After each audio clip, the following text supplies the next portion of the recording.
اعوذ باللہ من الشیطان الرجیم بسم اللہ الرحمن الرحیم وهذا هو المفهوم لكن لا ان يتضمن انتفاع طبيعي الحكم لا شخص الحكم حکم المدلول علیہ بالخطاب الی آخرہ۔ حضرات یہ نیا درس ابھی نہیں میں نے پیش کیا، چونکہ آج آپ لوگ جیسا پہلے بھی کہا 2 کلاس سے گزر چکے ہیں، تیسرا شروع ہوا ہے۔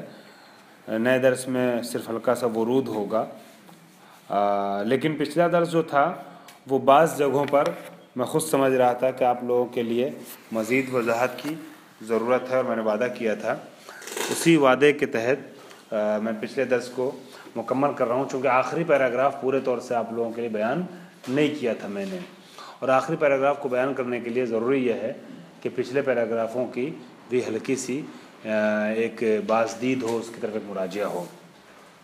مفہوم کے سلسلے میں آپ کو یاد ہوگا کہ نظریہ یہ پیش کیا گیا تھا کہ مفہوم جو ہے وہ مدلول التزامی ہے کلام کا، ٹھیک ہے، مفہوم جو ہے وہ کلام کا مدلول التزامی ہے، اور آگے مدلول التزامی جو ہوتا ہے نا وہ 3 طریقے کا ہوتا ہے۔ دیکھیں کوئی بھی جملہ اگر مثال طور پر جملہ شرطیہ ہے نا، ہم جملہ شرطیہ کو لیتے ہیں اس کے مثال کے طور پہ، ہے نا، تو یہاں پر ایک موضوع ہوتا ہے نا، اور ایک محمول ہوتا ہے، اور ایک ان دونوں کے درمیان ایک رابطہ خاص ہوتا ہے، رابطہ ہوتا ہے نا، رابطہ جس کو اصل میں توقف کہتے ہیں، توقف جزا بر شرط۔ جیسے آپ نے کہا اذا زارک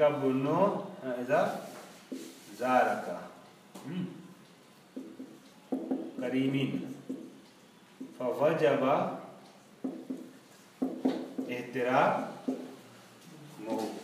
ہے نا، تو یہاں یہ موضوع ہے کہ جس کے بارے میں گفتگو کی جا رہی ہے، وجوب احترام جس کا ہے ابن کریم، یہ پہلے والے جملے میں موضوع پایا جاتا ہے، ابن کریم ہے، دوسرے والے میں کیا ہے، محمول ہے، وجوب احترام، ٹھیک، اور یہ موضوع محمول آپس میں مرتبط ہیں۔ کس جہت سے مرتبط ہیں؟ ان میں رابطہ کیا ہے، اس جہت سے مربوط ہیں، ایک دوسرے سے مرتبط ہیں کہ شرط کے اوپر متوقف ہے کیا، جزا۔ یہ بات سمجھ میں آ گئی؟ تو یہاں پر ایک اس کا مدلول التزامی ہوتا ہے موضوع کا، وہ کون ہے؟ خود کریم ہے، خود کریم۔ ایک اس کا رضوی صاحب ایک اس کا ہے مدلول التزامی، وہ کیا ہے؟ تہیہ، بہت آسان کر کے آج پیش کر رہا ہوں، پورے طور سے میرے ساتھ چلیے گا تو جلدی سمجھ جائے گی گفتگو، ٹھیک ہے۔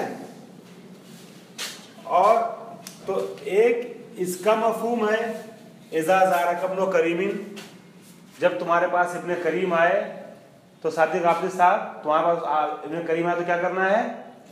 اس کا احترام کرنا ہے۔ اب اگر اس کا مفہوم یہ ہوا مدلول التزامی کہ خود کریم آ جائے تو بدل جو ہے احترام کرنا ہے۔ جب یہ کہا گیا کہ واجب احترام تو اس کا مطلب کیا ہوا کہ اس وجوب کے مقدمات کا مہیا کرنا بھی واجب ہے نا، ٹھیک ہوگی بات۔ اب اگر یہاں پر موضوع کو بدل دیا جائے اور موضوع بجائے ابن کریم کے یتیم کر دیا جائے، ٹھیک ہے، کیا ہو جائے؟ یتیم ہو جائے، تو آپ نے ابن کریم کے باپ جو خود کریم ہے اس کے احترام کو تو کہہ دینا ضروری ہے، لیکن اگر آپ نے ابن کریم کی جگہ یتیم رکھ دیا تو کیا مدلول التزامی اب اس کی ماں کے احترام کو واجب کرے گا؟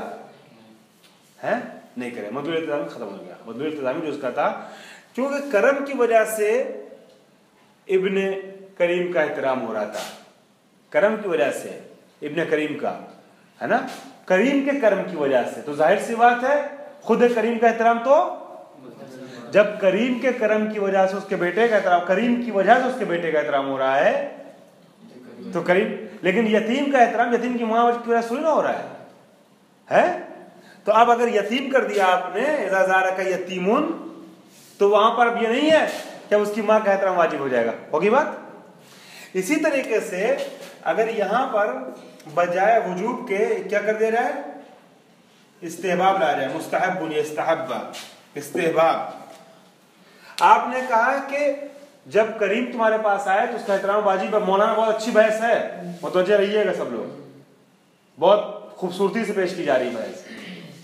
میری آج کوشش ہے جیسے شہید صدر نے پیش کیا ویسے ہی میں پیش کر دوں، مگر آپ پوری طرح متوجہ رہیں.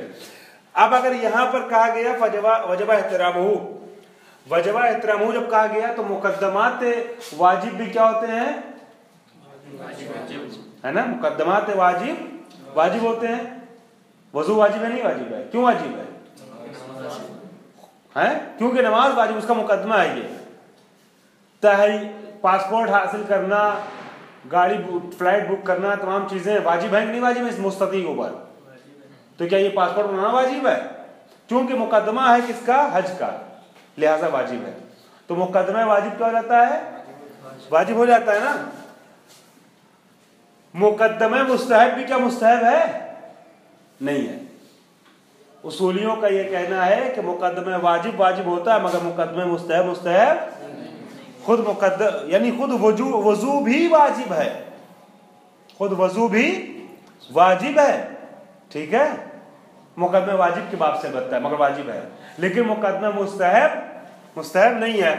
تو اب اگر یہاں پر مستحب رکھ دیا جائے تو اب تحیہ مقدمات بھی، یہاں پر آپ نے کہا فوجب احترامہ، احترام واجب ہے، تو احترام کے جو مقدمات ہیں، دسترخوان لگانا، استقبال کرنا، گھر سجانا، یہ سب واجب ہو جائے گا نا. جو کچھ بھی احترام کا وہ بنتا ہو، اس کے لیے کھڑا ہونا اپنی جگہ سے، ایک احترام کی جو بھی چیزیں وہ ہیں، نشانیاں ہیں، وہ سب واجب ہو جائے نہیں ہو جائے گا.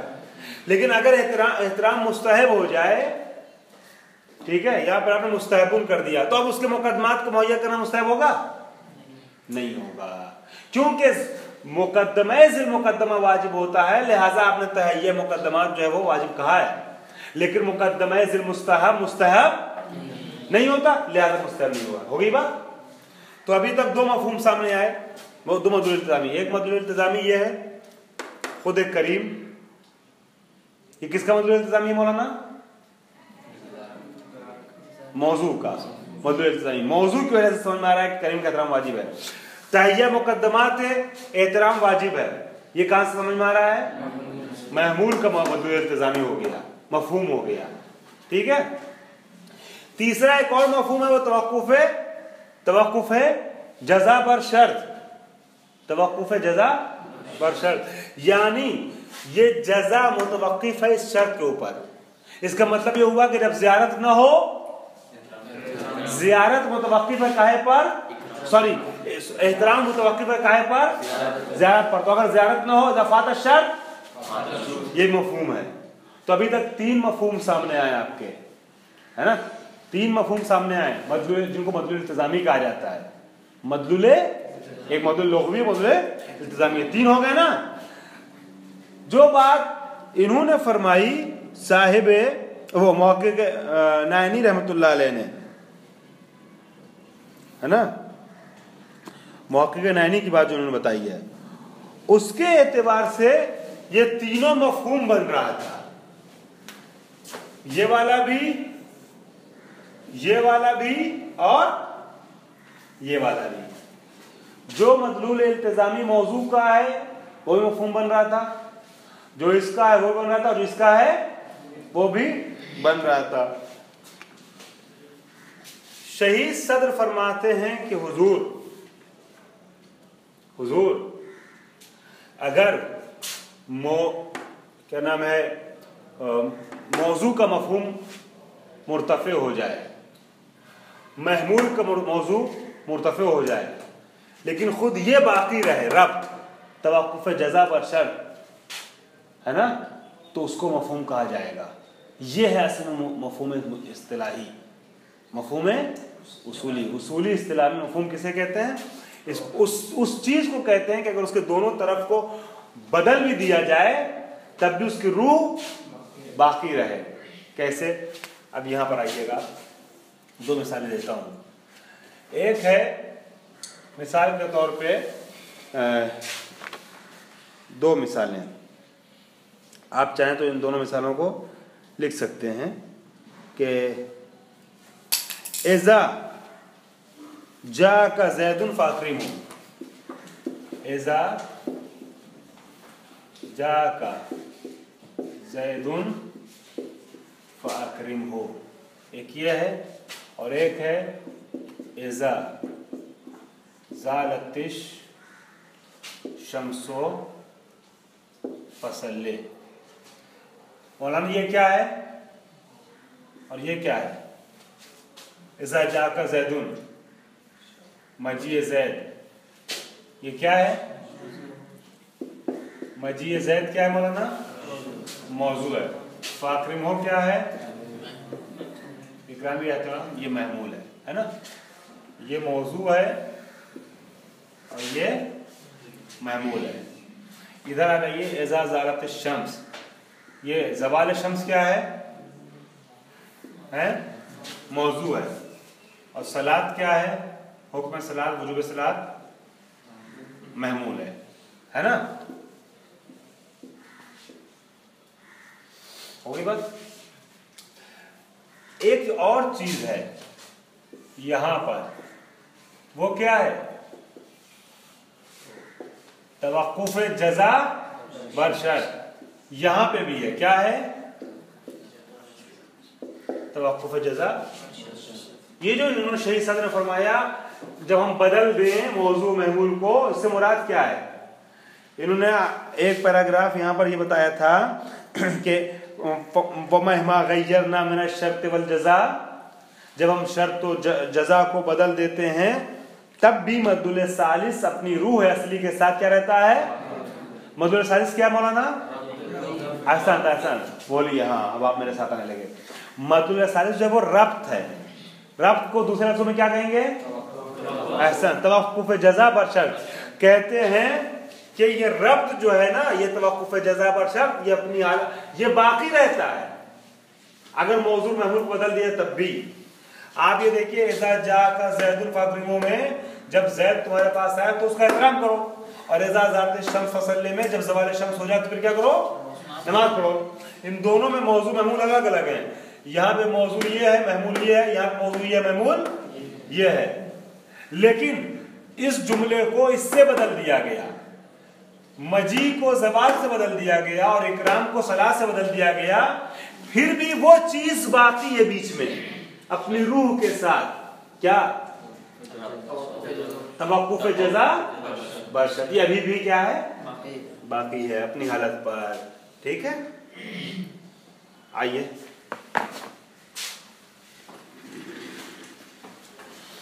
عبارت پڑھتے ہیں. میں جلدی سے دہرا رہا ہوں پر سے. انہوں نے کہا کہ اس میں کوئی شک نہیں ہے کہ مد الالتزامی جو ہے جو کلام کا ہوتا ہے اسے مفہوم کہا جاتا ہے، اور اس میں بھی کوئی شک نہیں ہے کہ ہر مد الالتزامی جو ہے وہ مفہوم اصطلاح اصولی والا جو مفہوم نہیں بن پاتا ہے. ہر مد الالتزامی مفہوم اصولی اور مفہوم اصطلاحی نہیں ہے. پھر آگے کہا کہ اسی وجہ سے ضرورت ہوئی کہ ہم پیش کریں ایک ایسی تعریف کو مفہوم کے لیے کہ جس کے ذریعے سے مفہوم اصولی بقیہ مفاہیم سے الگ ہو سکے. مفہوم تو ہر چیز کا ہوتا ہے، جو بھی جملہ انسان بولتا ہے نارملی اس کا مفہوم ہوتا ہے، منطوق کا مفہوم ہوتا ہے. ٹھیک ہے، مگر کیا سب کو مفہوم اصولی کہا جائے گا؟ آپ بولیں، ہم بولیں، دیہاتی بولے، کوئی بولے، کچھ بولتا ہے تو کیا اس کا مفہوم ہوتا ہے نارملی معمولاً مد الالتزامی ہوتا ہے. تو کیا ہر مفہوم جو ہے ہر مد الالتزامی مفہوم ہو جاتا ہے؟ اس کو پہچانا کیسے جائے گا؟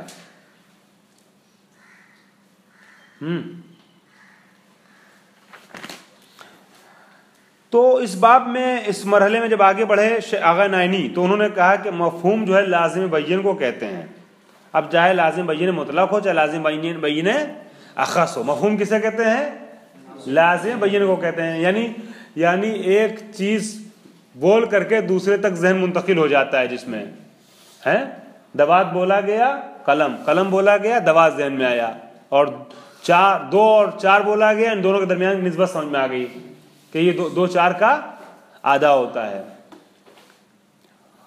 تو جو مفہوم جو مدلول التزامی فوراً سمجھ میں آ جاتا ہے اسے کیا کہتے ہیں؟ مفہوم کہتے ہیں نا۔ شہید صدر نے فرمایا کہ حضور ایسا نہیں ہے کہ جو لازم بین ہو مطلق یا خاص وہی ہوگا مفہوم، بلکہ کبھی کبھی ایسا ہوتا ہے مثلا مفہوم شرط کو ثابت کرنے کے لیے کس چیز ضرورت پڑتی ہے؟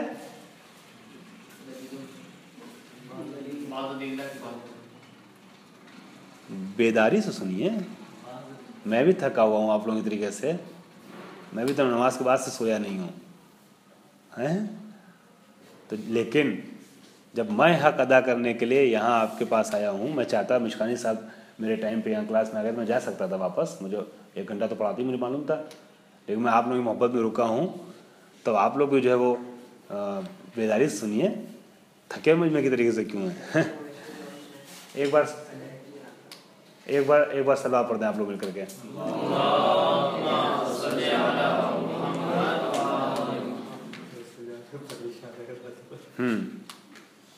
تو یہاں تک بات پرانی والی چل رہی تھی کہ انہوں نے کہا مدلول التزامی جو ہوتا ہے مفہوم بین کی شکل میں وہ مفہوم ہوتا ہے، وہ مدلول کیا بولتے ہیں مطلق بین لازم بین کی شکل میں وہ مفہوم ہوتا ہے۔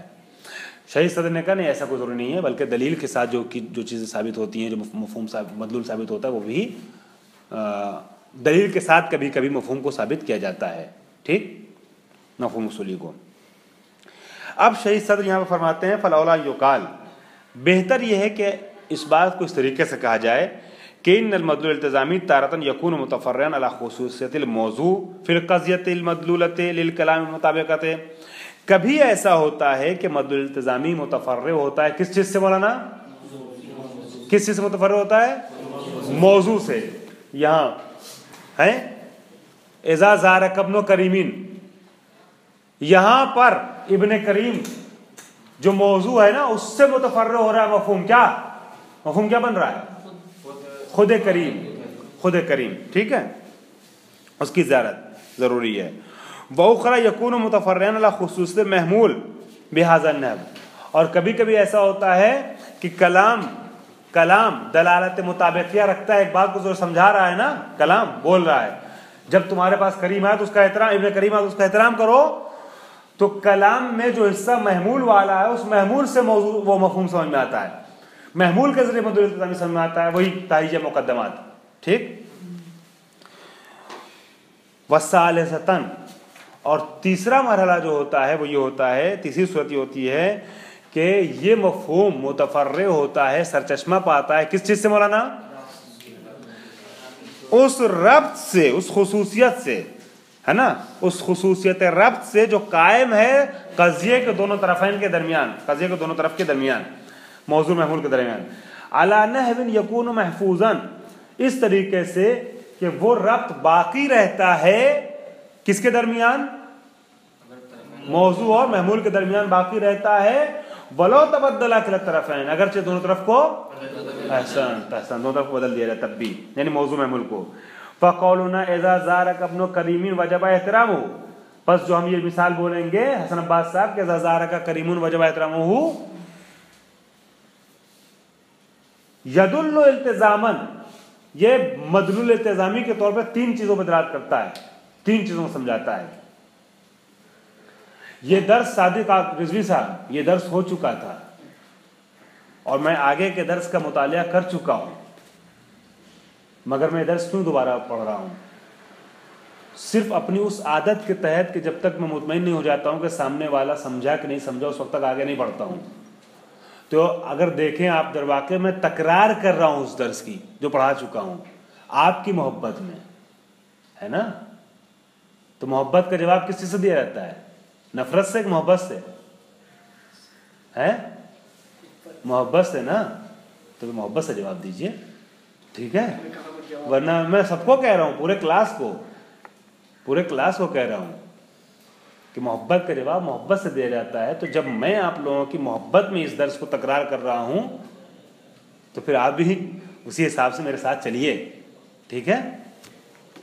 تو یہ جو جملہ ہے اذا زارک ابن کریم وجب احترامہ، جب ابن کریم تمہارے پاس آیا تو احترام واجب ہے، یہ التزاماً 3 چیزوں پہ دلالت کرتا ہے، 3 چیزوں سمجھاتا ہے. ایک وجوب احترام خود کریم، ٹھیک، یہ کہاں سے سمجھ میں آ رہا ہے مولانا؟ ہاں، موضوع سے. احسن، 3-4 لوگ ماشاءاللہ بہت اچھے سے ساتھ چل رہے ہیں. دوسرے وعلی وجوب تحیۃ المقدمات التي يتوقف علیہا احترام لابن الزائر یا احترام لابن الزائر. دوسرا مدلول التزامی جو ہے، مفہوم جو وہ یہ ہے کہ واجب ہے اس احترام کے مقدمے کا معین کرنا کہ جو ابن زائر سے متعلق ہے، یعنی احترام کرنا باحترام کے مقدمات جو ہیں، وجوب احترام کے مقدمات کو مہیا کرنا. یہ مدلول التزامی، یہ کس چیز کا ہے؟ محمول کا، وجب احتراموں کا. وعلا، اسی تیسری چیز پہ توجہ، وعلا. اور اسی طریقے سے تیسری چیز بھی سمجھ میں آتی ہے اسی ایک جملے سے، وہ کیا ہے؟ انہ لا یجب الاحترام المذکور فی حالت عدم زیارت، کہ جب زیارت ابن کریم نہ ہو، یعنی ابن کریم آپ کے پاس نہ آئے تو پھر احسان احترام واجب نہیں ہے، ٹھیک. ول مدلول الاول مرتبط بالموضوع، یہ تو آپ نے خود ہی جواب دیا کہ پہلا والا مدلول جو مدلول التزامی کس سے مربوط ہے؟ موضوع سے. دوسرا والا محمول سے، ٹھیک ہے. اور وہ محمول کیا ہے؟ وجوب ہے. اور میں پھر پڑھتا ہوں عبارت. والمدلول الاول مرتبط بالموضوع، موضوع سے مرتبط ہے. فلو بدلنا ابن الکریم الیتیم مثلا، اب اگر ابن کریم کی جگہ ہم کیا رکھ دیں؟ یتیم رکھ دیں، ہے نا. یعنی اذا زارک یتیم لم یکن لہ ھذا المدلول، تو اب یہ مدلول اس کے لیے نہیں رہ جائے گا، یعنی یتیم کی ماں کا احترام واجب نہیں ہوگا. والمدلول الثانی مرتبط بالمحمول، اور دوسرا والا جو مدلول التزامی ہے تہیہ مقدمات والا، کس سے مربوط ہے؟ محمول سے، اور وہ وجوب ہے، وجوب احترام ہے. فلو بدلناہ بالاباحہ، اگر ہم اس کو بدل دیں کس سے؟ اباحے سے. لم یکن لہ ھذا المدلول، تب بھی اس کا احترام وہ مدلول التزامی دوسرا والا باقی نہیں رہے گا. یعنی کیا نہیں باقی رہے گا؟ مطلب کوئی بتائے. وجوب مقدمات تھے، اس کا کفارہ باقی رہے گا، اسی لیے کہ مقدمے کا جو وجوب کا مقدمہ واجب ہوتا ہے لیکن اباحے کا مقدمہ واجب نہیں. عارف صاحب، آپ کی اسی کلاس میں فعالیتوں کی وجہ سے اور پہلے سے بہتری کی وجہ سے ہم نے دیکھا کہ آپ کا اثر جو ہے وہ کاپی میں بھی ہے، اور جو لوگ آپ سے بہتر تھے وہ آپ سے پیچھے ہو گئے بعض لوگ علمی لحاظ سے. اور آپ کی کاپیاں دیکھ کے مجھے خوشی ہوگی، کیونکہ آپ کلاس میں ماشاءاللہ آمادگی کا اظہار کرتے ہیں، بیدار رہتے ہیں. میں نے پہلے بھی کہا تھا کہ استاد سے زیادہ طالب علم کو خود محنت کرنی پڑتی ہے آگے بڑھنے کے لیے، ورنہ ضعیف کبھی ہو جاتا ہے اور کبھی ضعیف ہو جاتا ہے. پچھلے اس میں ہم نے کاپیوں کو جو چیک کیا تو ہم نے دیکھا بڑا تغیر تحول آیا ہے. بہت سے لوگ جو اچھا نمبر لاتے تو ان کا نمبر بہت خراب آ رہا تھا. خراب تو نہیں کیا ہم نے، مگر تھوڑا سا ڈاؤن ہوا پہلے سے اسی فعالیت کے. اور بہت سے لوگ ایسے تھے کہ جن کا پہلے نمبر خراب آ رہا تھا، بہت بہتر ہوا. ان میں سے ایک آپ ہیں، ایک تحفہ صاحب ہیں.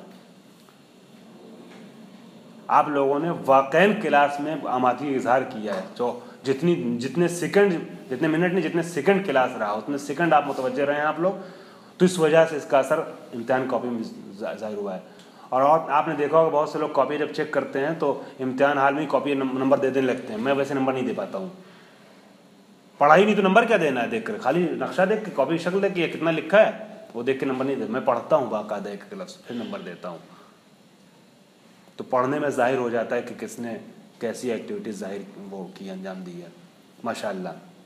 چلیے، تو میں یہ کہہ رہا تھا کہ مقدمات جو ہیں، ہے نا، مقدمات کا تہیہ کرنا یہ واجب ہے. کب؟ کہ جب حکم متعلق ہو واجب سے، حکم متعلق واجب سے ہو. پس اگر ہم نے وہاں بجائے وجب احترامہ کے یستحب احترامہ کر دیا